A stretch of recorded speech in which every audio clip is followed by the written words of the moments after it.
हर हर महादेव। हमारे ब्लॉग में स्वागत है। ये मेरी सास के गाना बताएं, और वो गाना गा रही लेकिन धीरे धीरे गा रही है। मैं ज़्यादा जोर से गाऊंगी।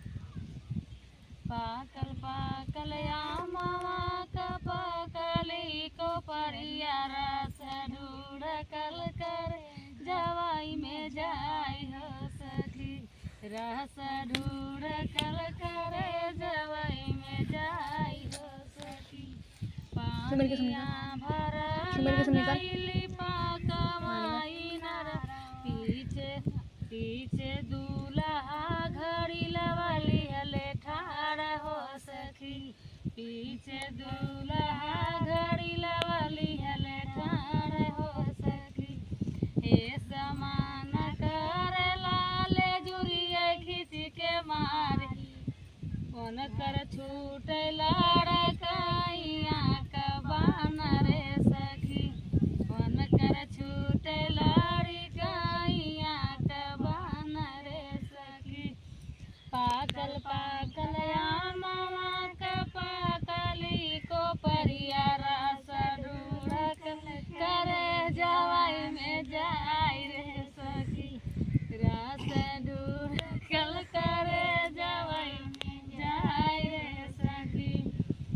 से जिया सोवान गईली सज के अटरिया पीछे दूल्हा तकिया वाली हले ठाड़ सखी। छोट दूल्हा तकिया वाली हले ठाड़ रे सखी।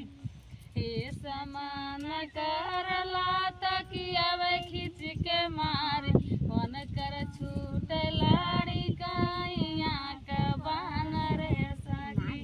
कौन कर छूट लाड़ी काइया कबान रे सखी। पाकल पाकल आमवा का पाकली को परिया रस ढूढ़ करे जवाई में जाई रे सखी। रस ढूढ़कल करे जवाई में जाई रे सखी।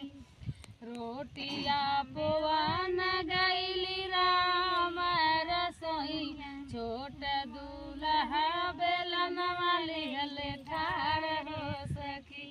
हमर दूल्हा बेलन वाली हले ठाड़ हो सखी। हे समान करला बेलन में खींच के मारी वन कर छूट लाड़ी काइया कबान रे सखी। वन कर छूट लाड़ी काइया कबान रे सखी। पाकल पाकल आमवा का पाकली को परिया रस ढूढ़कल करे जवाई में जाई हो सखी। रस ढूढ़कल करे जवाई में जाई हो सखी। पागल बा मामा बिछी लिखी चिढ़ावत बा।